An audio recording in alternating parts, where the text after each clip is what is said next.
왠지 다 같이 인사를 하고 앉으실 것 같은데. 네. 그러면 제가 선창을 한번 해볼게요. 네, 차렷, 인사.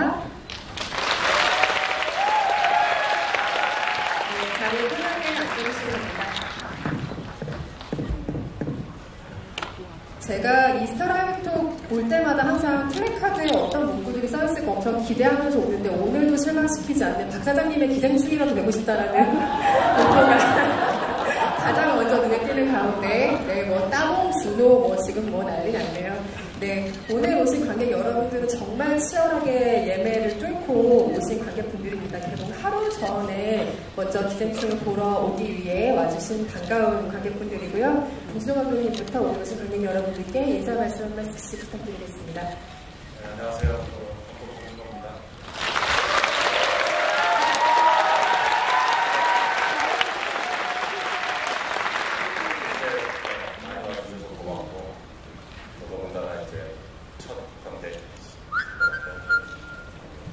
설레이네요. 어떻게 보셨는지 궁금하고 즐겁게 얘기를 나눴으면 좋겠습니다. 감사합니다. 저는 백수가족의 아들이자 엄마 순승 역을 맡은 장혜입니다.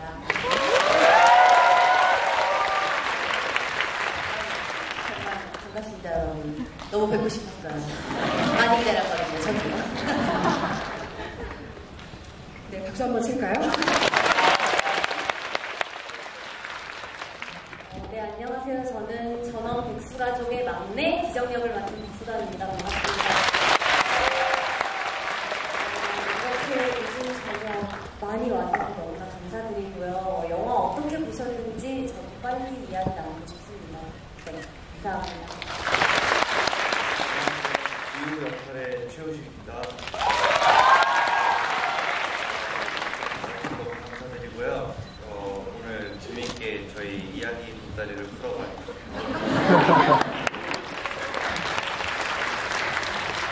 안녕하세요. 연교역의 조여정입니다. 영화 재밌게 보셨나요? 네! 네, 영화에 대해서 재밌는 얘기 많이 나눌 수 있으면 좋겠습니다. 감사합니다.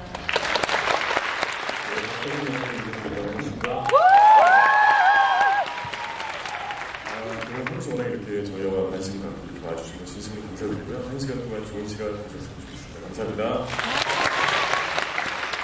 안녕하세요. 정상입니다.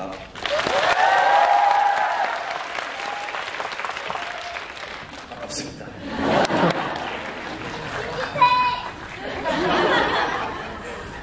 아까 대기실에서 송강호를 뵙자마자 제가 드린 말씀이 있어요. 날렵해지셨다고. 칸에서 뵙고 그 며칠 사이에 지금 얼굴살이 쏙 내려간 모습으로 또 여러분들을 만나고 계신데 지금 일정이 그만큼 좀 바쁘게 돌아가고 있는 팀이 여러분과 함께 자리하기 위해 와주셨습니다. 오늘 즐거운 이야기 나눠볼 거고요. 칸 영화제 이야기를 안 하고 갈 수가 없죠. 네, 여러 경로를 통해서 뭐 칸 영화제 소감 등등을 다 들으셨겠지만 현장에서 또 듣는 재미가 있으니까요. 일단 칸 영화제 한국 최초 황금 종려상 축하드립니다. 박수.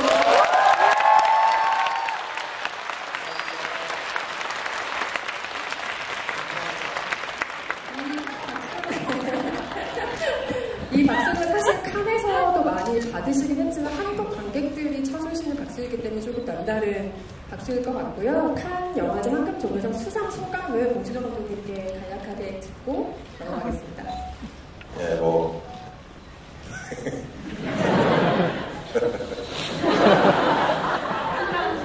계속 좋은가 봐요. 너무 좋아서 계속 되씹고 싶은 마음과 빨리 잊어버리고 이제는 이미 과거가 됐고 빨리 다음 작품을 향해서 돌진해야지. 두 가지 마음이 막 하루에도 열댓 번씩 뒤섞입니다.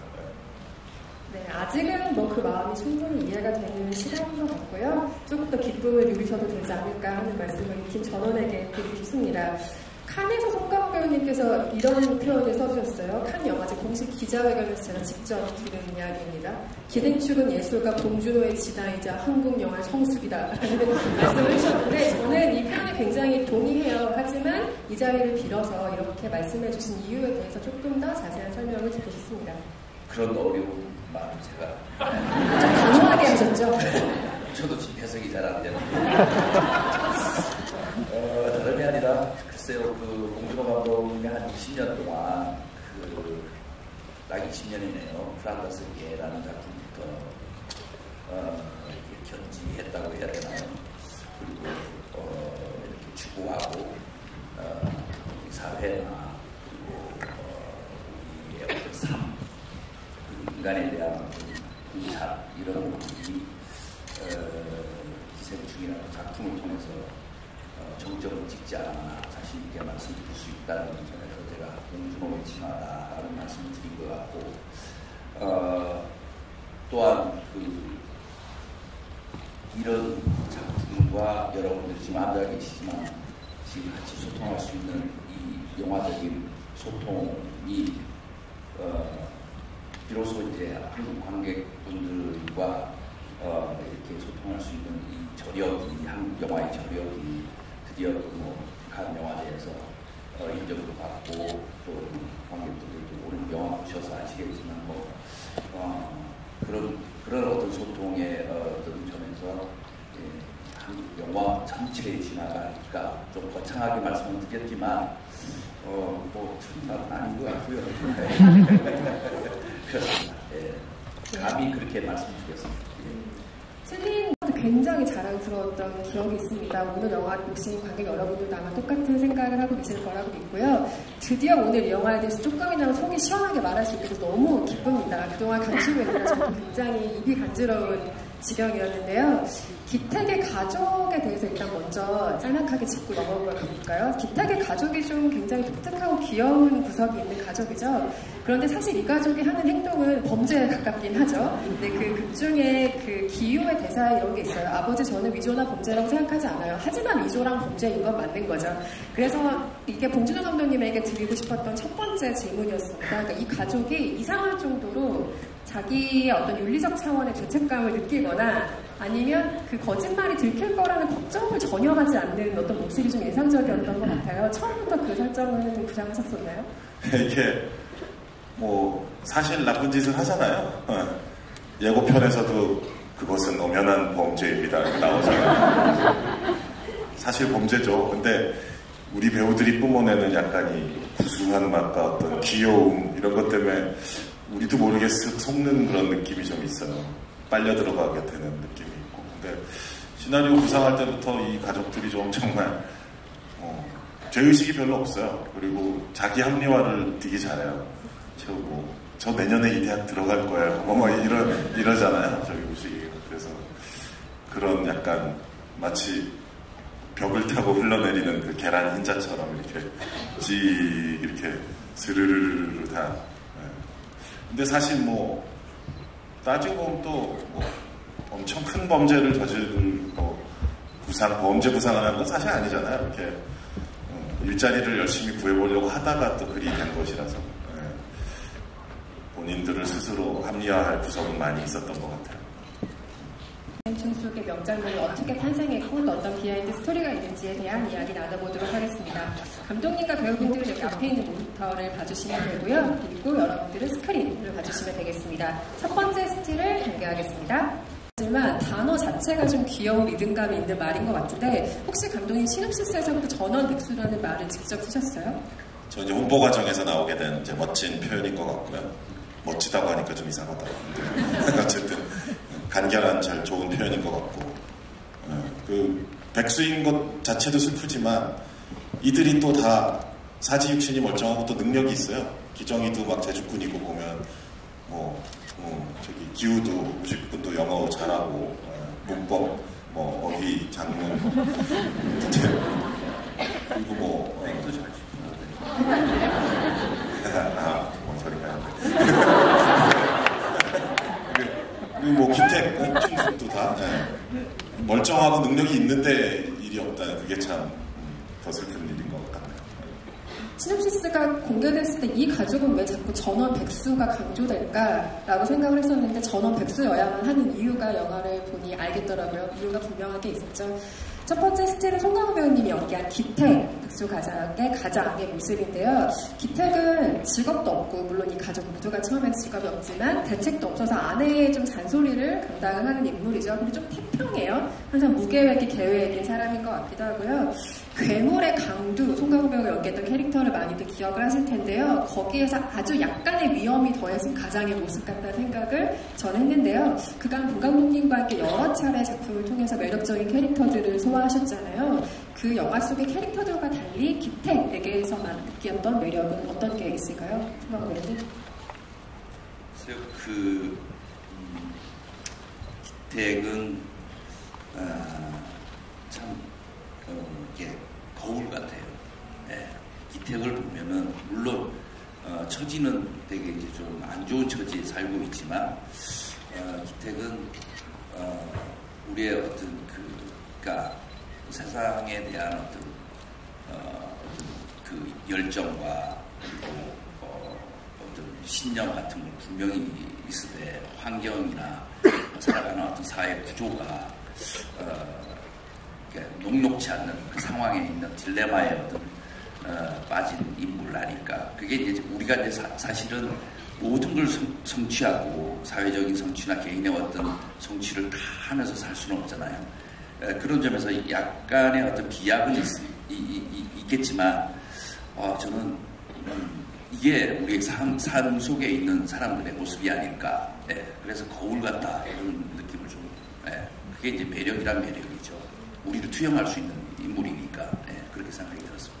제가 요즘 만들어내고 있는데 오늘도 거의 뭐 워딩 하나 버릴 것 없는 답변을 해주신 것 같습니다. 앞으로의 답변도 더 기대하겠습니다. 봉준호 감독님과 송강호 배우님은 지금 살인의 추억을 시작으로 계속해서 한국 영화의 르네상스를 만들어 오셨고 또 한국 영화계에 굵직하게 그어진 햇들을 지금 함께 작업하고 계시다는 생각이 들어요. 저는 가끔 봉준호 감독님에게 좀 질투가 나는데요. 송강호 배우님의 연기를 가장 처음 보실 거 아니에요, 현장에서. 굉장히 감탄할 만한 순간들이 있으실 것 같은데 이 영화에서만 새롭게 발견하신 송강호 배우님 어떤 얼굴 놀랐던 지점 같은 것들이 있습니까? 뭐 영화 다 보셨으니까 영화에 많은 클로즈업이 있지만 특히 그 마지막에 인디안 모자 쓰는 상태에서 그걸 어떻게 표현해야 될까요? 그 클라이막스라고 할 수 있죠. 그 부분 손에 칼을 쥐게 되는 그 순간, 무시무시한 순간인데 그 부분 표정이 아주 순간적인 0.1초 사이의 변화가 나오는 부분이 있는데 그 부분 보면서 되게 놀랐었어요. 워낙에 즉각적 아주 최소한의 움직임으로 최대의 어떤 모멘트를 감정을 표현해내시는 것 같아가지고 어떻게 저거 놀랐습니다. 그 표정을 인상적으로 기억하고 계신 관객 여러분들이 아주 많으실 거고 여기에서 만든 모든 배우들의 장면들이 그렇지만 송강호 배우가 만들어낸 그 장면이 사실 배우의 연기가 설득이 되지 않으면 이 영화의 흐름 자체가 설득이 되지 않아버리는 굉장히 중요한 지점인데요. 그 장면을 정말 저도 감탄하면서 봤던 기억이 있습니다. 기택의 사진이 나온 김에 기택 가족에 대한 얘기 하나만 더 해보고 넘기도록 하겠는데요. 저는 기택의 가족이 처음에 어떤 모습으로 영화에 등장할까, 이 가족이 가난한 건 알겠으나 굉장히 궁금했는데 반지하에서 무료 와이파이를 잡기 위해 애쓰는 모습으로 처음 가족이 등장을 하고 그런 어떤 기후의 동선을 쭉 따라서 이 가족이 살고 있는 반지하 그리고 가족의 면면들이 소개가 되는데요. 가난에 억울한 건 많은 것들이 있죠. 근데 그 중에서 요즘에는 그러니까 중요한 정보들, 그러니까 세상이 돌아가는 방식으로부터 차단되는 것도 가난의 억울한 점 중에 하나라고 생각이 드는데 그 와이파이에 관련된 시퀀스 자체가 그것을 의미하고 있는 게 아닐까? 그래서 이 장면을 먼저 보여주신 게 아닐까? 라는 생각이 들었어요. 기택 가족의 첫 등장은 처음부터 이 같은 모습으로 공유하셨습니까? 감독님께 드리는 질문입니다. 감독님 요즘 학원 좀 다니셔야 아닙니다. 컨디션 좋습니다. 글쎄요. 우리가 좀 요즘 습관적으로 어디 가나 와이파이부터 찾잖아요. 그리고 특히 이제 와이파이 암호로 이렇게 차단되면 되게 이상한 서러움 같은 걸 느낄 때가 많죠. 그리고 또 그 암호를 찾는 장소 스팟이 또 되게 변기를 향해 올라가는 계단이잖아요. 실제 반지하 중에 그런 화장실들이 좀 있습니다. 구조가 정화조화의 압력 차이 때문에 그렇게 할 수밖에 없는 상황인 건데, 그 스팟에서 이렇게 남매가 올라가 쪼그려 앉아 있는 모습, 그리고 그 남매가 또 되게 닮았잖아요. 여기 지금 이 각도에서 옆에서 봐도 닮았고 여러분들 각도에서 봐도 되게 닮았어요. 우리가 이렇게 길거리 걸어가다가 사진관에 있는 가족 사진, 저기 유리진열장에 있는 거 보면 딱 봐도 가족이잖아요. 얼굴 보면 닮았거든. 그래서 그런 느낌이 영화에서도 그냥 뭐 더 설명할 필요 없이 딱 나왔으면 좋겠는데, 이 남매, 기남매의 모습이 딱 이렇게 일부러 똑같이 쪼그려 앉은 자세, 카메라에 하는 똑같은 각도, 그렇게 해서 딱 각인을 시키고 싶었어요. 그런 여러 가지 것들이 담겨 있는 오프닝이었고, 처음에 또 최우식 군이 이제 기후가 소파에 앉아가지고 이제 와이파이 이렇게, 거기 보면 햇빛이 살짝 닿아 있어요. 기후 머리에. 실제 자연광으로 햇볕으로 찍은 장면인데, 그게 어찌 보면 그 영화 전체에서 그 반지하 집 안으로 햇볕이 드는 유일한 모멘트인 거예요. 처음에만. 그리고 햇볕이 되게 귀하잖아요. 그리고 부잣집 가면 햇볕이 엄청나게 큰 유리창으로 완전 엄청나게 쏟아져 들어오는 장면들이 많거든요. 햇빛에조차 이렇게 부자와 가난한 자의 차이가 나는, 약간 어떻게 보면 슬픈 느낌이기도 한데, 시작하는 처음만큼은 한 조각 햇볕이 그래도 들어와서 기후의 머리에 닿아 있는 모습으로 시작하고 싶은 그런 느낌도 있었고요. 기택은 이제 기후의 가장 반대쪽 집 안쪽에 이렇게 추리닝을 입고 누워있는 모습, 위치도 이제 극과 극에 그렇게 한번 배치를 해보고 싶은 생각이 있어요. 맞아요. 네, 이번 스티븐 박사장을 연기한 이성균 배우님께 질문을 드려야 될 것 같은데요. 이 인물도 면면이 참 재밌어요. 저는 이 인물이 무서운 짓을 한번 할 줄 알았어요. 첫 등장부터 뭔가 느낌이 좀, 우리가 속된 걸로 쎄하다고 하죠. 그래서 뭔가를 할 것 같은 인물이기도 하고, 연교가 좀 무서워하기도 하잖아요. 뭐 이게 걸리면 자기는 뭐 능지처참이다 이런 얘기도 굉장히 무서운 얘기들도 하기도 하고요. 박사장은 평소에는 굉장히 젠틀한 모습을 보여줘요. 그런데 선을 넘는 것에 대해서 굉장히 예민한 사람이죠. 그리고 그렇게 하지 않는 척하면 사람을 떠보는 사람이기도 한 것 같아요. 예를 들면 기택이 처음에 운전기사로 갔을 때 아닌 척하면서 테스트 주행을 시키죠. 아주 커피가 가득 든 컵을 들고 테스트 주행을 시킨 인물이기도 한데요. 악인은 아니지만 사실 아주 호인도 아닌 것 같은 딱 그 미묘한 경계가 바로 박사장이라는 인물이 아닌가 합니다. 식구들 중에는 좀 가장 복잡한 내면을 가진 인물이라는 생각이 들었는데요. 이성균 배우님 캐릭터 디테일을 좀 잡아 나가면서 본 감독님과 어떤 이야기를 나눴던 기억이 나세요? 그런 캐릭터 선택은 대부분 너무 잘 나와 있었고, 감독님의 환경이나 뭐 여러 가지 설정들을 잘 잡아주셔가지고 감독님 믿고 잘 따랐던 것 같아요. 그러니까 커피잔 그것도 원래 대본에 없었는데 콘티 보니까 그게 나와 있더라고요. 그러니까 이 행동 하나로 모든 캐릭터가 다 보여주는 뭐 이런 설정을 잘 만들어 주셔가지고. 걱정이 됐다는 건 제가 이렇게 부자 역할을 많이 안 해봐가지고 많이 부자가 저한테 어울릴까, 이게 좀 많이 걱정됐던 것 같아요. 콘티는 감독님께서 그리셨죠? 네, 그려가지고 처음에 나서 말은 이제 뭐 이거 테스트 뭐 주행 이런 거 아니니까 편하게 하라고 말로는 그러면서, 이제 손에는 그때 무슨 회사 컵이에요. 어나더블이 어쩌고 해가지고 거기 컵에 커피가 찰랑찰랑, 이제 만약에 이제 그 기택이 컵을 틀다가 한 뭐 3방울 넘치면 뭐 탈락, 뭐 이런 자기 기준이 있겠죠. 예민한 사람이죠. 예민하고 까다로운데 자기의 그 유려한 매너로 그걸 싹 커버하는 그런 면이 좀 있는 거고, 뭐 성균 씨 말한 것처럼 거기서부터 이미 이제 캐릭터의 느낌은 시작돼서 쭉 쌓여가는 것 같아요. 그래서 특히 이제 그 백미가 저는 제일 좋아하는 두 분의 두 남자의 장면이거든요. 그래도 사랑하시죠? 했을 때 딱 카메라 가면은 그때 이성균님의 표정도 되게, 그 리액션, 선을 넘은 거잖아요. 카메라도 이렇게 선을 넘는데 그 모멘트를 딱 받아들이고, 근데 거기서 쉽게 화를 확 내버리지가 않거든요. 약간 이거 봐라 하는 식의 느낌으로 싹 미묘하게 넘어가는데, 두 배우분들의 연기를 제가 뭐 현장에서 보면서 되게 짜릿했던 그런 기억이 나고, 부자 역할 많이 하지 않았어요? 이성균 씨? 진짜 안 했었나? 이렇게 넓은 정원이 있는 집에서 처음이에요. 네, 이번 연기 리스펙합니다. 네, 중요한 대사이기도 하죠, 영화에.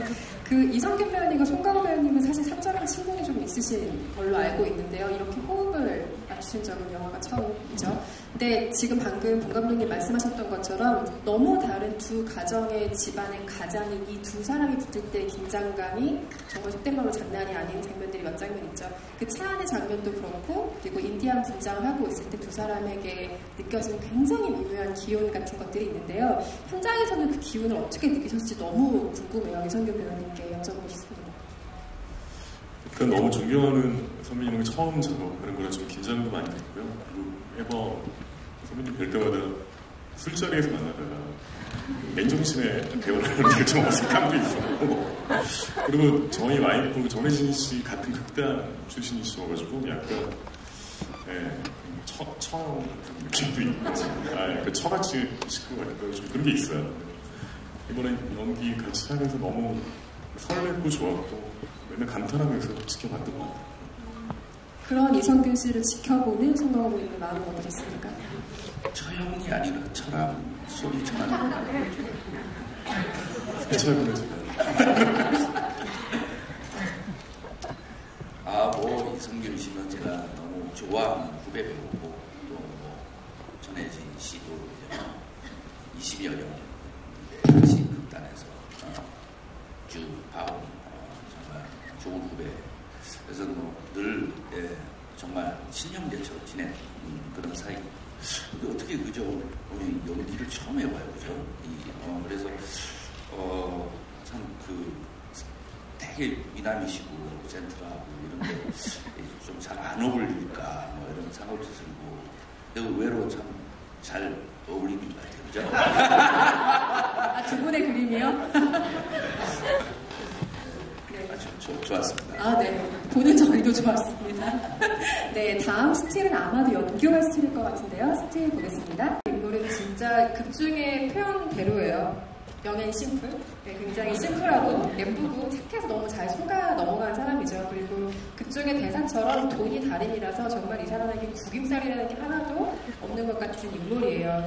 그런데 이 수진무가 매력의 소유자이지만 그 부잣집 사모님이라는 굉장히 중요한 설정이 있잖아요. 그 잘 사는 사람들은 기본적으로 태도에서 이렇게 모든 게 드러난다는 생각을 하거든요. 뭐 걸음걸이, 말투, 혹은 뭐 옷 입는 거, 뭐 하는 장신구 하나하나까지. 그러니까 우리가 소위 말하는 룩을 만드는 작업이 굉장히 중요했을 것 같다는 생각이 들어요. 어떠셨어요?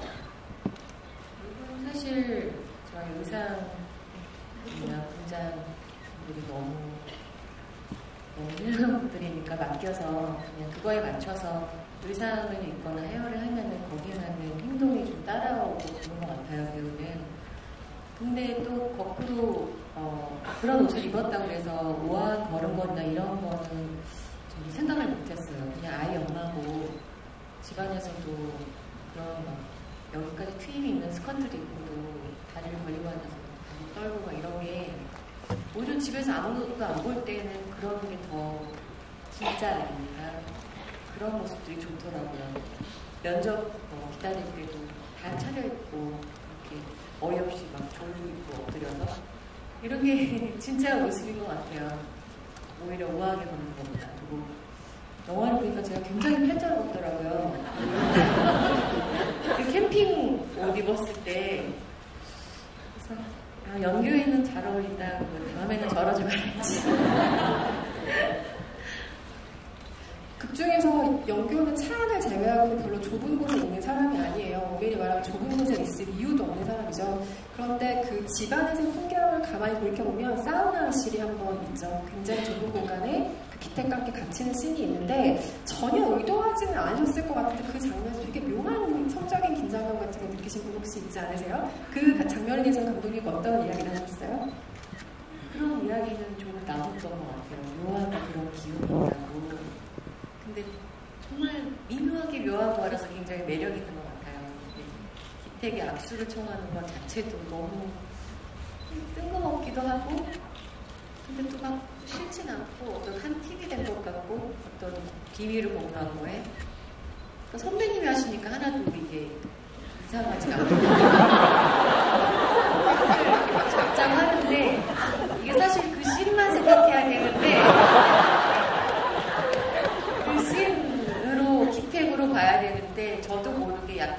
하느님이랑 가장 가깝게 붙어서 한 신이다 보니까 사심 있잖아요. 하느님이랑 딱 있었던 것 같아요. 그래서 잠깐 여기 소식이 왔습니다. 인천 CGV에 약간 진행상의 문제로 이제 늦게 합류하신 관객들이 있습니다. 저 카메라 보고 인천 CGV 안녕하세요. 인천 CGV 같이 갑시다. 그리고 앞에 못 보신 부분들은 이후에 따로 별도로 보실 수 있게 저희 주최 측에서 준비를 이미 하고 있다고 합니다. 걱정 안 하셔도 될 것 같고 지금부터 저희 동참해 주시기 바랍니다. 한 분도 안 나가고 남아주셔서 감사드립니다. 감사합니다. 네, 이채원 시청자 상영관에서 보고 계신 관객 여러분 반갑습니다. 네, 스타라이브도 진행 중이었고요. 지금 조여정 배우님 답변 중이셨습니다. 연규와 그 기택이 싸움하시는 갇히는 장면에 대한 이야기를 잠깐 하고 있었거든요. 근데 거기에 약간의 성적 긴장감이 있으면 좋겠다, 뭐 이런 얘기들을 주고받았다, 뭐 이런 이야기들 하고 있었어요. 그쵸? 있으면 좋겠다까지는 이야기는 안 하셨지만 뭔가 그런 느낌이 있다, 서로. 저는 그냥 보건위생의 관점에서만 찍었습니다. 그러니까 이제 손 씻었냐고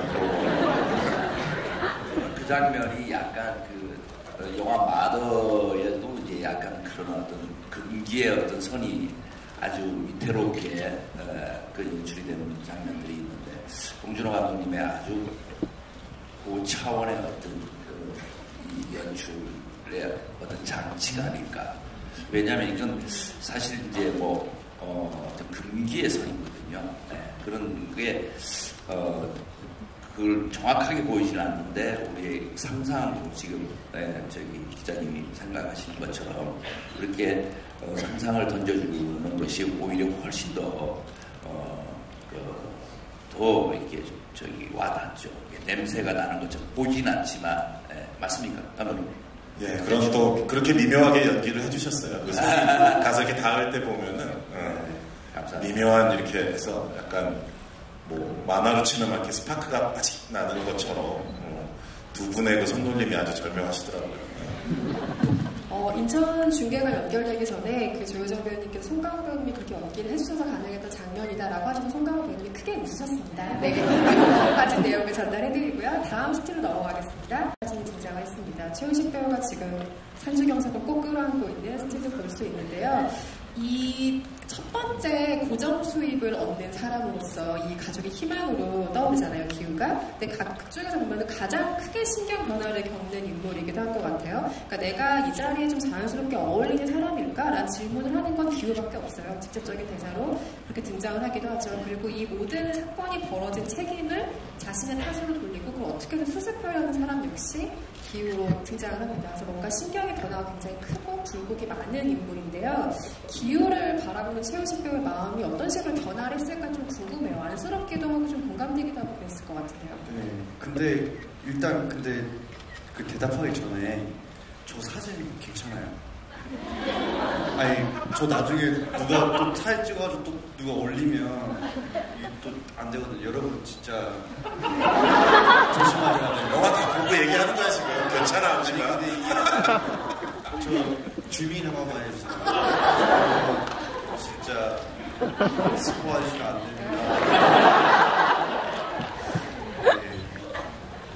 저는 기우를 처음 읽었을 때 너무 불쌍했어요. 안쓰럽고. 그래서 좀 너무 딱한 것 같아요. 어떻게 하는 자기의 그 환경에서 좀 더 나아가서 더 좋은 환경으로 가고 싶은 마음이 굴뚝 같은데 또 그 하는 그 과정이 또 가끔은 이제 좀 다른 방향으로 가기 때문에 어쩔 수 없이 누군가가 봤을 때는 당연하게 이제 저게 될 텐데 좀 이렇게 가이드를 해줄 수 있는 그런 거 그래서 좀 되게 딱했어요.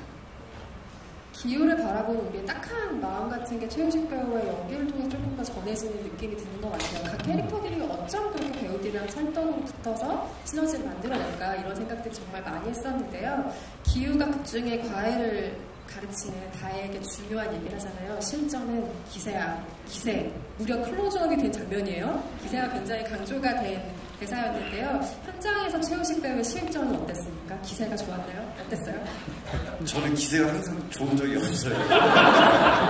저는 제일 부족한 게 기세가 제일 부족한 거. 항상 좀 위축돼 있고 그런데 근데 이제 다행히도 저희 현장에 워낙 지금 제가 지금 살짝 이렇게 좀 장난칠 수 있는 것도 선배님 앞에서 이렇게 장난칠 수 있는 것도 그런 현장이었어요. 제가 원래 갖고 있는 기세보다 좀 더 장난도 치고 좀 더 열심히 좋은 당당함을 보여줄 수 있는 현장이었던 것 같아요. 만약에 좀 제가 더 불편하고 힘들었으면 되게 힘들었을 텐데. 다행히 영화에는 기세가 좋지 않은 모습은 보이지 않았어요. 감사합니다. 기세가 좋아 보였습니다. 그 기생충은 가족의 이야기죠. 서로 극단적으로 다른 두 가족의 이야기인 동시에 권 감독님의 영화 전에 어떤 아버지와 아들에 대한 이야기가 좀 강조됐다는 생각이 들어요. 물론 뭐 괴물 같은 영화에서도 변희봉 쌤이 연기했던 캐릭터와 송강호 배우가 연기했던 강두 사이의 어떤 애틋함 같은 것들이 있었지만 이런 식으로 전면에 드러난 영화는 처음이지 않을까라는 생각이 드는데요. 괴물은 아버지와 딸의 서사가 조금 더 중요했고 마더는 아시다시피 어머니와 아들의 서사로 이야기가 진행이 됐었습니다. 그러니까 뭐 다 그런 건 아니지만 한국 사회 혹은 한국 영화가 아버지를 그리는 방식이 아들이 보기에 좀 거부하고 싶은 대상 혹은 이해하고 싶지 않은 대상으로 그려지는 경우가 굉장히 많은 것 같아요. 그래서 이 영화에서 기택과 기우의 관계가 권 감독님의 영화에 조금 독특한 결을 불어넣어주고 있다라는 생각이 들었거든요. 부자 관계를 조명하고 있다는 점에서요. 평소에 가지고 계신 뭐 부자 관계에 대한 생각이나 아니면 그런 것들 어떤 식으로 반영된 영화인지도 궁금해요. 평소에 제가 재작년에 아버님 돌아가셨지만 저와 아버님의 관계, 또 저도 아들이 있는데 저와 아들의 관계가 투영되거나 그런 건 아니고요.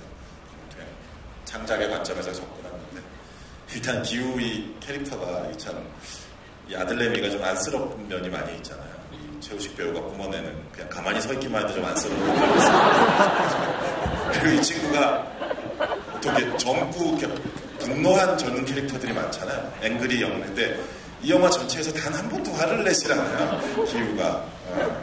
항상 이렇게 약간 이렇게 난처해하고 이렇게 주눅들어. 그런데 그게 특히 아버지와의 관계에서 더욱더 그래요. 이게 이 충숙이 그 남편을 그 기택을 대하는 것과 또 딸이 또 구박할 때 이런 모습 보시면 유일하게 기우만 이 아들만 아버지 하면서 이렇게 끝까지 대접을 해주려고 애를 쓰거든요. 기우마저 없으면 아마 기택 집에서 버티기 되게 힘들 거예요. 단 10분도.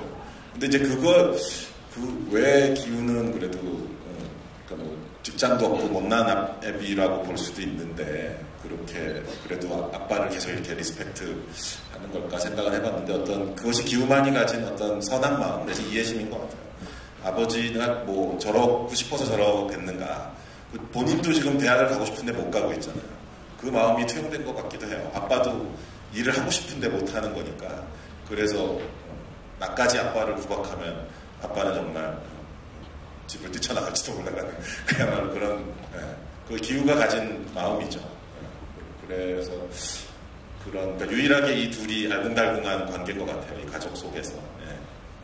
그래서 오늘 대사이기도 하고요. 그래서 이 영화가 두 가족의 이야기인 것 동시에 아버지와 아들의 굉장히 진한 러브레터처럼 보이기도 하는 마지막 대사였던 것 같습니다.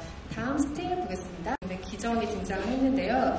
좀 현실적이고 야무지죠. 이 가족은 어쩌면 기정이를 중심으로 모여서 이끌려 왔을 수도 있겠다라는 생각이 들 정도로 야무지고 당찬 딸인데 처세술이 뛰어나요. 그리고 기우 오빠가 인정을 하잖아요. 너는 우리 가족이랑 좀 다른 것 같아. 뭐가 좀 달라. 이런 식의 말들을 하잖아요. 영화를 보면 볼수록 도대체 이 야무진 여성이 왜 백수로 살고 있을까? 이런 생각이 들어요. 물론 이 가족이 왜 가난하고 백수로 살 수밖에 없을까는 기생충을 지탱하는 가장 큰 아이러니이기도 합니다. 그런데 이 캐릭터는 심적으로 가장 많이 궁금했어요. 왜 그렇게 살고 있었을까? 혹시 그 생각 해보신 적 있어요? 근데 기정이는 그 누구보다 계속해서 노력을 했을 거예요. 저뿐만 아니라 저희 엄마도, 저희 아빠도, 우리 오빠도. 하지만 우리가 일을 하지 못한다고 해서 서로를 구박하거나 너 왜 돈을 벌어오지 않니? 라는 말을 저희는 서로 하지 않았던 것 같아요. 그 누구보다 돈은 없지만 비록 사랑이 너무나 가득한 그런 가족, 그런 분위기 속에서 살았던 기정이기 때문에 아마 이 친구의 이런 자신감이나 이런 당당한 모습들, 그리고 똑부러진 모습들은 좀 그런 부모님, 이제 사랑이 가득한 부모님 밑에서 자랐기 때문이 아닐까. 그래서 그런 부분에 있어서는 그렇게 생각을 해본 적이 없었던 것 같아요. 기정이는 그 누구보다 노력을 했고 언젠가는 취업을 할 거고 다 그렇잖아요. 그쵸. 다 그렇죠. 언젠가는 뭔가 바라는 일들이 이루어질 때 기다리는 살아가고 있는데 이 두 남매가 굉장히 절실하죠. 다음 스틸이 아마 이 두 남매에 대해 최우식 배우 같은 경우는 이 시나리오를 쓰면서부터 이미 점수가 줬다는 건 알려진 사실이고 박수당 배우를 어떻게 동생으로 캐스팅하자 생각을 했을까 이것도 궁금하고 현장에서 남매를 연기했던 이 두 배우의 호흡 서로 어떻게 생각했는지 좀 궁금해요. 일단 뭐 모든 분 다 아시다시피 뭐 박소담 씨 연기 너무 잘하는 건 뭐 모두가 다 전 국민이 알고 있잖아요. 그런 상태라서 연기를 너무 잘하는 배우니까 계속 궁금증이 관심이 있었는데 어느 날 우연히 인터넷을 보다가 둘이 뭐 같이 한 적은 없었죠. 드라마는 뭐 한 번도 그죠? 네. 그래서 처음이잖아, 그죠? 근데 우연히 내가 왜 그랬지? 사진을 같이 이렇게 붙여보게 됐어요. 너무 비슷한 거예요. 그래서 각도별, 표정별로 모아가지고 사진을 쫙 나열해 보니까 정말 아까 얘기한 그 사진관에 가족 사진 보는 것처럼 그 느낌이 되게 좋더라고요. 그리고 뭔가 대조되는 느낌, 그러니까 음식 기우는 약간 이제 가만히 서 있기만 해도 안쓰럽고 뭔가 이렇게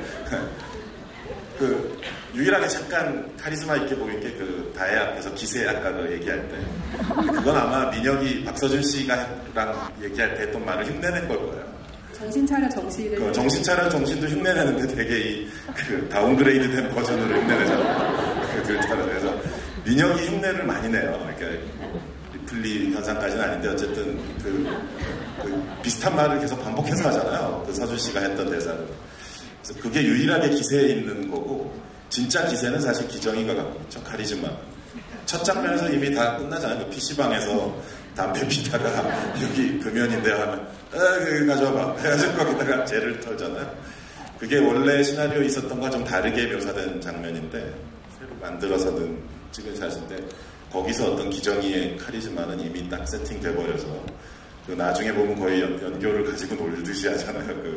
함께 검은 상자를 열어보시겠어요? 그거 하면서. 그래서 기우와 기정 이렇게 어떻게 보면은 흔히 말하는 오빠의 동생의 관계 뒤집힌 듯한 기우가 더 이렇게 주눅 들어있고 얌전하고 기정은 더 이렇게 기세가 그야말로 카리스마가 있고 또 보면 기우가 보면서 느끼셨나? 기우가 방이 없어요. 지금 여동생한테 이제 뺏긴 건지 아마 양보했겠죠. 다 큰 여동생이니까. 기정 방이고 화장실이랑 엄마 아빠 방 사이 이렇게 있잖아요. 골로 쏙 들어가죠. 기우 너는 그러니까 뭐 잠을 소파에서 자는 거 아니니? 침대도 없는 거야. 그런 어떻게 보면 불쌍하고 또 장남으로서의 희생인 거지. 그런 남매인 거죠. 초면에 그 세트 처음 갔을 때 마루에 있는 그 소파에 오늘 기가 여기가 이제 너 침대야. 그때 이제 처음 봤으니까 아니 저 방도 없나요? 그래서 그 소파 옆에 책장에 네 물건들 다 있잖니 미술팀하고. 그러니까 어렸을 때 방을 같이 썼겠지. 근데 이제 크니까 이제 분리돼 나오면서 너는 그냥 기우는 방이 없는 신세가 된 거죠. 이 자리가 그런 자리가 아니라 자꾸 안쓰러워지네요. 가운데 자리가 푹 내려앉는 것 같은 느낌이 내시기 바라겠습니다. 박수담 배우 아까 초면이란 말 잠깐 했었는데 두 분이 초면에 남매 연기하기는 괜찮았어요? 현장에서는 어땠어요? 아니 저희 밖에서도 거의 현실 진짜 기우 기정처럼 제가 좀 손이 많이 가요. 많이 가요. 기정이가 많이 챙겨주죠. 이런 정말 실제 오빠의 그런 연애하는 모습을 본다고 생각하면 정말 너무 웃기잖아요. 이 오빠가 그 다혜에게 하는 그 대사들을 하는 걸 제가 보고 있을 때 정말 왜 저러지? 저렇게 하는데 넘어간단 말인가? 좀 이런 생각이 너무 이상한 거예요. 아, 치명적이었어.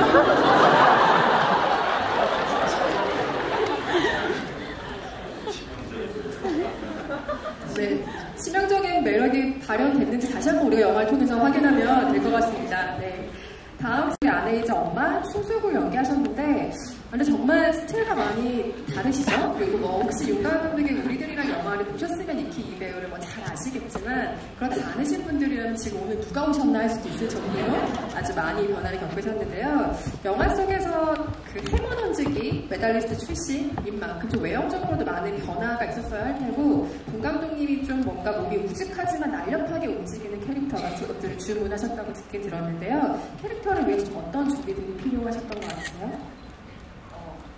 일단은 기사에 나갔던 것처럼 처음에 사실 살 얘기를 할 수밖에 없었어요. 다른 말을 아무것도 할 수가 없었어서 스포츠가 너무 많아가지고 특히나 제가 아줌마이다 보고 수다도 많다 보니 혹시나 말하다가 어떤 말을 뻥뻥 터뜨릴까봐 저에게 특별 훈련이 많이 왔었거든요.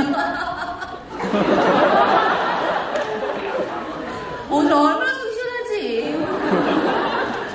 일단 외형적인 모습을 살짝도 불려야 했지만 감독님이 지금 저희가 편집이 돼서 안 나온 장면 중에 하나가 있었는데 거기서 하마가 무리를 싹 지나가듯이 이렇게 정말 그런 주문을 하셨었어요. 뚱뚱한 하마가 무리를 지나가듯이 상상이 되세요? 다큐멘터리 같은 거 봐야 상상이 될 것 같아요. 하마가 무리를 걸어가는 전 너무 어려웠어요. 그래서 마치 뚱뚱한데 바퀴가 이렇게 안 보이는 바퀴가 달려있는 느낌? 근데 사실 저는 충숙이라는 캐릭터를 저에게 맡기신다고 했을 때 너무 이해가 안 갔고 우리들을 물론 보신 분들보다 안 보신 분들이 더 많으시겠지만 너무 사랑스럽고 귀여운 엄마로 나오는데 그 모습에서 어떻게 충숙이의 모습을 발견하시고 저를 맡기려고 하셨는지 너무 궁금해서 이해가 안 돼서 촬영 전날 정말 이거는 처음으로 말씀드리는 건데 촬영 전날까지도 전 너무 힘들어서 그날 첫 촬영날 이 기우와 기정의 첫 촬영이 있었고 그걸 보러 갔는데 감독님이 그 다음날이 제 첫 촬영인데 아무 말씀 없으신 거예요. 도대체 나를 뭘 믿고 리딩 한 번 한 게 단데 어떻게 연기하라는 말씀도 안 하시고 식사 때 충숙이는 이럴 것 같아요. 가끔 던지시는 그 말씀이 다였는데 모든 걸 나에게 맡기시지? 제가 너무 부들부들 떨려서 감독님한테 저랑 말씀 좀 하셔야 되지 않을까요? 이대로 놔두실 거예요? 잘하면서 괜히 라고 했더니 감독님이 첫 촬영 끝나고 바로 이제 저랑 면담을 해주셨어요. 근데 제가 너무 두려운 마음에 한 시간 반 정도 혼자서 주저리 이상한 말을 막 두서없이 막 했더니 감독님 가만히 듣고 계시면서 잘할 수 지금처럼 했어요. 잘하면서 왜 그래? 내일 봅시다 하면서 가시는 거예요. 결국 소득이 없네요. 아무 소용이 없었지만 뭐라도 되겠지 이러고 갔는데 제가 너무 쓸데없는 걱정을 많이 했던 거였죠. 막상 촬영장에 가니 모든 것들이 다 완비가 돼 있어서 저는 그냥 가만히 앉아만 있어도 이미 제가 만들어 놓은 몸에 감독님이 원하시는 느낌이 다 나오는 거예요. 이렇게 앉아있는 게 아니라 제 첫 촬영이 피자집이었거든요. 이렇게 앉아있는. 이 앉아있는 자세만으로 어머 됐다 이렇게 마음이 훅 보여서 그 다음부터는 연기 특별히 뭐 충숙이 어려움을 생각하지 않았던 것 같고 저 이렇게 왼쪽에 보시면 저희 현수경석을 열심히 닦고 있잖아요. 저게 무슨 이제 아들이 처음으로 돈벌이를 하러 나가겠다 했을 때 먹을 거나 사오지 하고 난 다음 저거를 무시했던 돈덩인데 저렇게 열심히 닦고 있으면서 그래도 혹시라도 잘 되길 바라는 마음에서 돈을 닦고 아들의 뒷모습을 바라보고 있었는데 정말 실제 소품에 메고 있던 가방에 모서리가 헤어진 거예요. 너덜너덜했었어요. 그거를 본 순간 어머 이렇게 섬세하게 소품팀이 준비를 했는데 그거를 본 순간 저는 순간적으로 충숙이에 너무 이입이 돼서 너무 마음이 아팠어요. 어머 가방 하나 변변하게 어머 나 또 눈물 나네. 이래서 저에게 항상 특별 훈련이 필요해요. 네, 감정이 풍부해요. 정말 순간적인 찰나의 장면을 딱 저렇게 찍으셔서 저도 너무 사랑하는 사진이에요. 두 번 다시 만날 수 없는 모습입니다. 저희 또 의상이 여기 팔뚝이 노출되게 돼 있잖아요. 그래서 굵은 팔뚝이 잘 드러나게 되고 의상도 다 그렇게 계산이 되기는 한 거죠. 이 가족의 영화를 보고 나서는 들었어요. 이 가족의 굉장히 어떤 단합된 모습이라고 해야 되나, 기생충 가지고. 근데 어쨌든 그 이름에도 이 영화의 어떤 느낌을 살리는 어떤 배치가 있었다는 생각이 들고요. 그 칸의 기자회견에서 장혜진 배우님이 이런 얘기를 하셨어요. 내가 준비한 것보다 언제나 더 정확한 본 감독의 디렉팅, 이분이 배우하셔야 될 것 같다, 이런 얘기를 하셨는데, 혹시 배우분들 중에 방금 뭐 우리를 어떻게 하나요? 아무튼 뭐 이런 표현처럼 뭔가 정말 기억에 남는 꽂혔던 어떤 디렉팅 같은 게 혹시 있으신 분 계실까요? 물 마시는 최우식 씨는 없는 것 같고 혹시 뭐 감독님의 캐릭터 디렉팅 중에 기억에 남는 게 혹시 있으신 분 계세요? 제가 자꾸 저도 모르게 우식 씨 표정을 관찰하게 되는데 기죽지 마요. 지금 너무 숙제하는 표정으로. 네, 생각나는 게 있으시면 혹시 얘기 중간에 말씀해 주시기 바라겠고요. 그럼 다음 사진으로 넘어갈까요? 할 만한 것 같아요. 반지하 집, 그리고 박 사장 부부가 살고 있는 집인데요. 이 집들이 두 가족이 살고 있는 어떤 사회적인 지위, 모습 같은 것들을 대변하기도 하죠. 이게 감독님이 여러 번 얘기하셨듯이 이하준 미술감독과 그 팀의 공으로 만들어진 세트들입니다. 실제로 세트를 지어서 촬영을 한 것이고요. 제작진끼리 계단 시네마라고 농담으로 얘기를 했다고 하죠. 이 집안의 어떤 계단의 이미지, 수직의 모티브 같은 걸 통해서 이 영화가 얘기하고 있는 중요한 요소 중에 하나의 계층을 드러냈고요. 또 평소에 공 감독님이 존경을 계속해서 밝혀오신 김기현 감독님의 영화들에서도 이 계단은 중요한 모티브이기도 하죠. 기택가족이 반지하에 살고 있다는 건 좀 슬픈 것 같아요. 왜 슬프냐면 이게 애매하게 밖이 보여서 슬픈 것 같아요. 그러니까 반지하도 앞이 이렇게 막혀서 보이지 않는 반지하들도 있는데, 이 표현을 감독님께서 하시기를 지하에 분명히 살고 있지만 지상으로 믿고 싶어지는 공간이라는 표현을 하셨던 게 기억이 납니다. 이 가족의 반지하, 그리고 이 박 사장이 사는 집은 시나리오 단계부터 아주 구체적으로 상상하시면서 쓰신 거죠? 특히 또 이제 이 부잣집 있잖아요. 이성균 부부의 부잣집은 뭐 영화 60% 이상이 다 거기서 벌어지잖아요. 보시면은. 그리고 여러 가지 비밀이 많잖아요. 그리고 엿듣고, 엿보고, 이쪽에 인물이 움직이는 게 저쪽에서는 안 보이고, 그런 구조들이 오밀조밀하게 잘 설계돼야만 스토리가 진행이 될 수 있어요. 그래서 시나리오를 쓸 때 이미 인물들의 동선이나 뭐 누가 어느 각도에서 보이는가 안 보이는가를 놓고 이미 배치를 짤 수밖에 없었어요. 그래서 그 구조를 다 이렇게 기본적인 구조는 그려서 이렇게 요구를 했죠, 미술 감독님한테. 근데 이제 그 구조를 갖고 이제 미술 감독님은 또 이 집을 지어야 되니까 건축가 분한테 자문을 구하고 그랬는데, 제가 이렇게 부탁하는 그 구조를 보여주면 실제 건축하시는 분은 누구도 집을 이렇게 짓지는 않는다. 이건 말이 안 된다. 건축가들이 보면 이거는 황당하다. 근데 저는 계속 또 이렇게 해달라. 나는 스토리텔링 하려면 이렇게 해야 된다. 그래서 그 중간에 끼어서 고민이 많았을 거예요, 미술 감독님이. 근데 이제 저의 모든 요구를 다 들어주면서도 우리가 딱 봤을 때는 그냥 진짜 집 같잖아요. 그렇게 되게끔 이하준 미술 감독이 아주 슬기롭게 지혜롭게 잘 소화를 해낸 거죠. 그리고 반지하 같은 경우는 아까 말씀하신 제가 했던 얘기를 이제 말씀해 주셨는데, 이게 지상이고 싶은 느낌, 말 그대로 반은 지상인 거니까.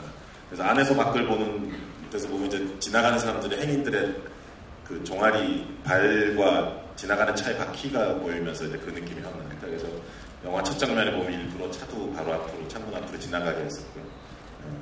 근데 거기서 이제 처음에는 햇빛이 들어오지만 나중에 거기서는 검은 구조물들이 쏟아져 들어오게 되잖아요. 그래서 그 반지하 구조 자체가 비전에는 하나의 이제 맥들이 있는데, 그게 참 여러 가지 느낌들을 불러일으키는 것 같아요. 그게 외국에 없는 주거 형태예요. 그래서 이제 영어 자막할 때도 뭐 세마이 베이스먼트라는 식으로 해서 설명적으로 자막을 넣을 수밖에 없었는데, 헝가리인가 루마니아 기자님이 칸느 기자회견 때 달려오셔갖고 우리도 반지하했어요. 되게 기뻐하면서 마냥 기뻐할 만은 아닌데, 루마니아였나 라트비아였나 어쨌든 동유럽 쪽에 한 분이 와서 있다고 뭐 그런 얘기를 하면서 되게 얘기를 하시더라고요. 이 영화가 보여주고 있는 어떤 공간의 이미지들이라든가 이자를 다 얘기할 수는 없지만 인물들이 반복해서 얘기하는 뭐 상징, 계획 이런 식의 어떤 모티브들, 수직적인 이미지들 그리고 햇빛의 어떤 사용들 이런 것들 영화를 다시 한번 보시면서 상징에 대해서 한 번쯤은 깊이 다시 돌아보시면 영화가 훨씬 재미있어질 거란 팁을 하나 드리고 싶고요. 현장에서 질문을 2개를 받을 수 있는 시간이 남아있다고 하네요. 오늘 오신 현장판에서 질문을 2개 받아보겠습니다. 어떤 스토리가 어떻게 생각이 나는지 하시는지. 그쵸, 포괄적인 질문이신데 왜 했을까? 이제 제가 옛날에 뭐 괴물 같은 거 이제 처음 개봉할 당시에 잠실대교에 매달려 있는 이상한 물체를 봤다는 등 그런 이제 최초에 발상하게 된 계기 같은 거를 명확하게 사건으로 얘기할 수 있는 경우가 있는데 기생충은 그렇지는 못해요. 그러니까 어느 날 집에 들어갔을 때 이렇게 바지에 묻어있는 얼룩처럼 분명히 바지에 얼룩이 또렷하게 있는데 이게 언제 어디서 어떻게 묻었는지도 모르는 거잖아요. 집에 가서 이제 옷을 갈아입을 때나 그걸 알게 되는 것 같은데 그런 식으로 저한테 왔어요. 기생충은. 근데 2013년 겨울에 설국열차 후반 작업하고 있을 때 이미 주변 사람들한테 얘기를 하기 시작했던 거는 부잣집, 그다음에 가난한 집 두 가족을 놓고 영화를 찍고 싶다. 2개의 집을 중심으로. 그래서 처음에 제목이 데칼코마니, 미술 시간에 데칼코마니 같은 거 해보셨죠? 그래서 2개의 가족이 이제 좌우 대칭처럼 그런 제목으로 시작을 했었던 건데, 어쨌든 처음부터 부자와 가난한 자, 그 다음에 2개의 가족, 그들이 이상하게 섞인다. 이런 출발점은 이제 명확히 있었더랬죠. 네. 담겨 있지 않을까 싶긴 해요. 보면 뭐 기택이 그동안 해온 일이 그 기사식당 대사 나올 때 보면 얼핏 나오잖아요. 뭐 치킨집을 했다가 이 사람이 안 되고 뭐 치킨과 카스테라 사이에 발레를 하셨던가 아니면 고아핀가든가 어쨌든 본인도 헷갈려하면서 그 얘기를 하잖아요.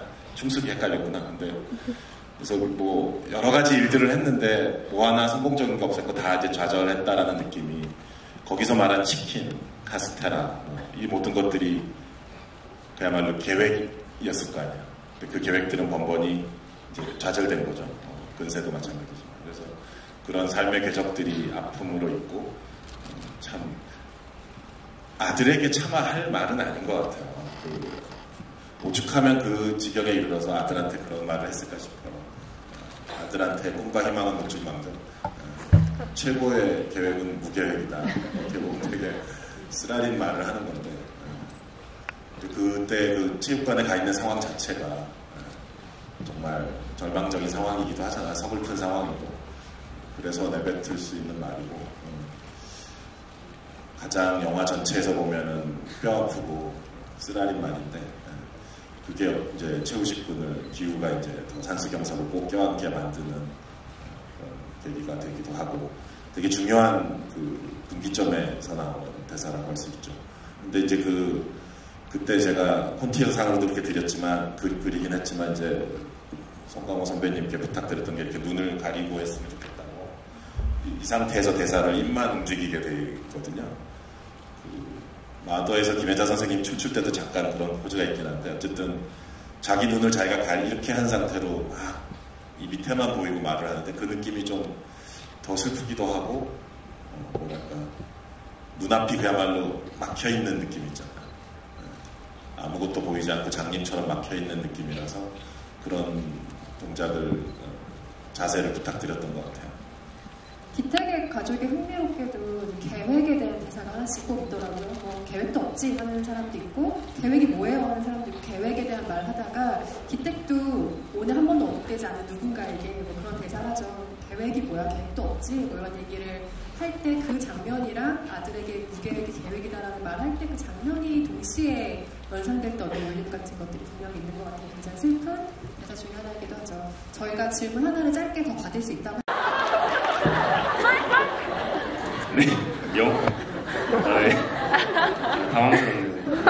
영화 그 전체적인 어떤 주제를 또 함축하고 있는 그런 의미가 될 수 있다고 생각을 하는데 감독님께서 그 산수경석에 꼭꼭 숨겨놓으신 의미가 궁금하고요. 그리고 한 가지가 더 있는데 영화가 후반부에 장르가 급변하잖아요. 뭐 스릴러적인 분위기도 있고 공포스러운 분위기도 있는데 제가 알기로는 감독님께서 지금 2가지 차기작을 준비하고 계시다고 알고 있는데 그 이후에라도 혹시 공포 영화를 좀 연출해보고 싶으신 생각이 있으신지 궁금합니다. 뒤에 거부터 말씀드리면 예, 그럴 생각이 있습니다. 그래서 공포 호러 영화라고 할 수는 없는데 그리고 항상 제 영화가 이렇게 장르가 좀 애매하잖아요. 그래서 모든 분들을 난감하게 만드는데 마찬가지인데 서울 한복판에서 벌어지는 아주 공포스러운 사건을 다루는 영화다라고는 요약할 수 있습니다. 그것이 공포 영화인지 아니면은 액션이라고 해야 될지 어쨌든 서울 한복판에서 대낮에 벌어지는 아주 무시무시한 사건을 다루는 영화를 하나 준비하고 있고요. 산수경석. 네. 그 산수경석은 이거다라고 이렇게 딱 규정지어서 설명하기보다는 그냥 산수경석이 가진 여러 가지 면면들을 한번 그냥 나열해드리고 싶어요. 여러 가지로 해석할 수 있고 볼 수 있는데 일단 이 민혁이라는 인물, 박서준이라는 인물이 이 모든 사건에 어떻게 발단이 되잖아요. 와가지고 얘 한번 가르쳐 보겠냐고 해서 차마 상상도 못할 엄청난 파국까지 흘러가게 되는 건데 이제 민혁이라는 인물은 처음에 와서 이제 나오고 이제 퇴장하면 다시 등장하진 않잖아요. 그렇지만 그 인물을 계속 상기시켜주는 역할을 하죠. 산수경석 자체가. 그리고 그 민혁이가 박서준 씨 캐릭터가 부잣집애잖아요. 이게 기우랑 절친이지만 이렇게 집안 환경이 되게 다르잖아요. 뭐 할아버지가 입사 때부터 이거 모았는데 뭐 돌이 뭐 수석이 1층에도 있고 2층에도 있고 그 2층 저택에 사는 애처럼 묘사되어 있죠. 되게 외국제 좋은 스쿠터를 타고 이렇게 등장을 하는데 정신 차려 정신 뭐 기세도 되게 좋고 그래서 그런 거죠. 그러니까 그런 돌에 수백만 원씩 지급하는 그런 세계인 거죠. 그 세계, 다른 세계. 그래서 그걸 보고 되게 이제 기우 스스로가 상징적이다라고 하니까. 그리고 어떻게 보면 이 영화에서 벌어지는 이 모든 얽히고 설킨 사건 전체를 뭐 상징하는 거일 수도 있고요. 그 마지막에 저기 그 돈을 벌겠습니다 하면서 이제 계획을 세웠다라고 이제 편지 기우가 하면서 근본적인 계획입니다 할 때 그 산수경석을 다시 맑은 햅살이 나는 시냇물에 이렇게 넣는 장면이 있어요. 그러니까 모든 걸 되돌려서 처음으로 다시 깨끗하게 돌아가고 싶은 느낌 같은 이 사건 자체가 이제 완전히 극복되거나 다시 애초에 없었던 일처럼 하는 느낌. 그것도 산수경석으로 표현되는 느낌도 있고. 그리고 그거 아마 보셨을 텐데 이렇게 그 침수돼가지고 반지 하나 이제 부정물이 꽉 찼을 때 기후의 시점하면 같은데 이렇게 돌이 자기 혼자 쓱 떠오르는 장면이 있어요. 그때 돌이 스스로 떠오르고 이렇게 기후가 딱 그걸 잡거든요. 사실은 어떻게 보면 순간적으로 약간 판타지, 그러니까 환각이 보이는 것 같은 느낌도 있는데 그렇기 때문에 아마 돌이 자기를 따라온다라고 또 표현하기도 하고 기후에 약간 기후가 약간 맛이 가는 느낌이 있어요. 후반에 가면 상태가 안 좋아지는데 그 느낌도 뭐 산수경석이 또 표현해 주는 거고 여러 가지 측면들이 있습니다.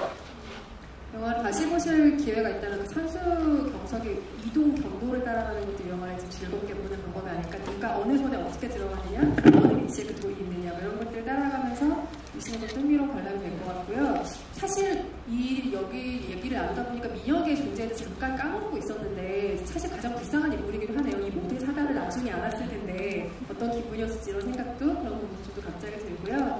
저희가 지금 이제 마무리를 해야 될 시간이 됐어요. 오늘은 평소와 다르게 여러분들께도 끝인사 부탁드리겠습니다.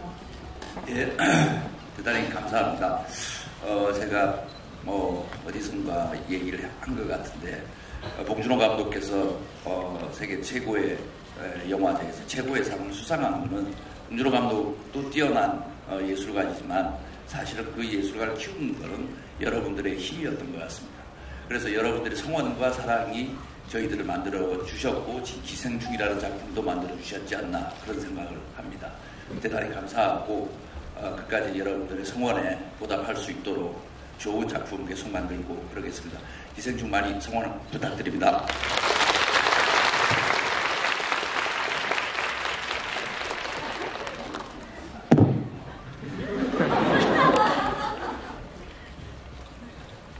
일단 늦은 시간까지 이렇게 함께 해주셔서 너무 감사드리고요.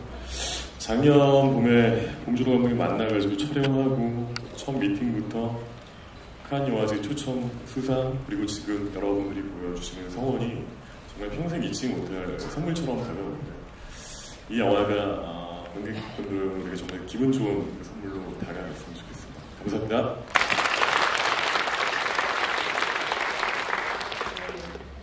영화를 보는 관객분들이랑 굉장히 오랜만에 영화로 하나가 되는 느낌을 받아서 굉장히 요즘 행복하고요. 이제 막 개봉을 했을 뿐인데 이미 행복합니다. 그래서 다음 그 영화를 볼 관객들을 위해서 여러분들이 오늘 느낀 재미를 다른 분들에게도 누릴 수 있도록 본 분들과만 소통을 해주시면 네, 약속을 믿겠습니다. 오늘 정말 감사합니다. 이렇게 와주셔서 너무 감사드리고요. 저희 영화 너무 재밌어서 이렇게 소문을 내고 싶겠지만 그것도 되게 어렵고 그래서 참 어렵게 생각하지 마시고 오늘 정말 기운차게 저희 영화를 계속 생각하시면서 좀 더 많이 즐기셨으면 좋겠습니다. 저희도 이제 되게 즐거워요. 좋습니다. 감사합니다.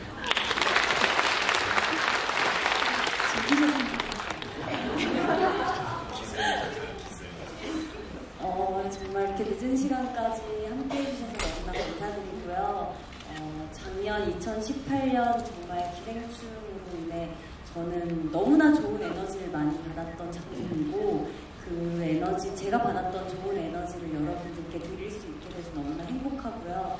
저도 영화로는 되게 오랜만에 인사를 드리는 것 같고 이렇게 관객분들 만나는 게 너무나 오랜만이라 좀 떨리기도 했는데 연기에 대한 갈증이 좀 있었어요. 근데 이번에 기정이를 하면서 제 말을 할 수 있어서 너무나 행복했거든요. 그래서 앞으로도 또 더 좋은 연기 보여드릴 수 있도록 열심히 하겠습니다. 조금만 더 기다려주세요. 감사합니다. 저를 아시는 분보다 모르시는 분들이 더 많은데 그럼에도 불구하고 추측스럽게 얘기를 많이 해서 죄송하고요. 알아요. 정말 기생충이라는 영화를 제가 같이 참여했다는 게 얼마나 큰 기쁨이고 영광인지 제 개인적으로 느끼는 이 많은 감정들을 여러분과 어떻게 소통을 더 많이 해야 할지 이거보다 더 길게 하고 싶은데 영화를 더 많이 보시면서 지금 오늘 한 번 보셨던 것보다 사실은 2번, 3번 보시면 더 달라지더라고요. 이게 뭐 많이 보세요라고 굳이 강조를 드리는 건 아니고요. 제 개인적으로 첫 번째 봤을 때보다 2번째가 3번째가 더 많은 게 보여서 정말 희한하다. 사실 제가 나온 걸 계속 많이 보고 싶진 않거든요. 제 연기도 막 싫은 부분도 많고 그래서 근데 그런 힘이 있는 영화인 것 같아요. 힘드시거나 뭐 기분 좋으셨다거나 술 한잔 하시고 싶을 때라도 영화 보시고 나서 수다를 떨면 더 많은 이야기들이 나올 수 있으니까 여러분 한 번 말고 2번, 3번 보시면 어떨까요? 너무 감사했고요. 다음에 또 좋은 기회 있으면 찾아뵙겠습니다. 감사합니다. 네, 불과 며칠 전이지만 어쨌든 칸느 영화제는 과거의 일이 됐어요. 그래서 물론 상을 받은 것이 기쁜 일이고 영광스럽긴 하지만 꼭 이 트로피에 투사시켜서 이 영화를 트로피를 눈앞에 걸어놓고 이 영화를 볼 필요는 없는 거라고 생각해요. 상과 무관하게 이 영화 자체가 가진 여러 가지 재미와 활력과 웃음과 공포와 슬픔 같은 것들이 뒤범벅되어 있는 영화 자체의 재미를 다들 즐겨주셨으면 좋겠고요. 우리 또 여기 앉아 계신 배우들이 뿜어내는 어마어마한 에너지와 또 그 희노애락의 감정들이 있잖아요. 그 생생한 그 감정 자체를 즐겨주셨으면 좋겠다는 바람이 들고 또 그렇게 영화에 빠져들기 위해서는 사실 영화의 어떤 중요한 스토리의 굴곡과 고비고비들을 모르는 상태로 흠뻑 영화를 체험하는 게 사실 좋잖아요. 그래서 아직 안 보신 분들을 위한 배려를 해주시면 정말 좋겠다라는 말씀을 또 다시 한번 드립니다. 감사합니다.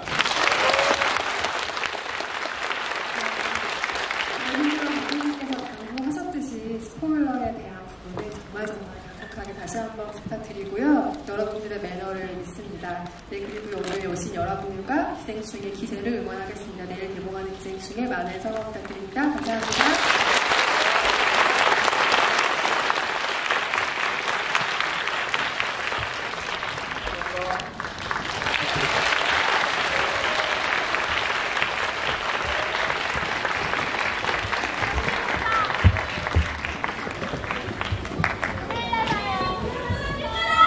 오빠 잘 가요.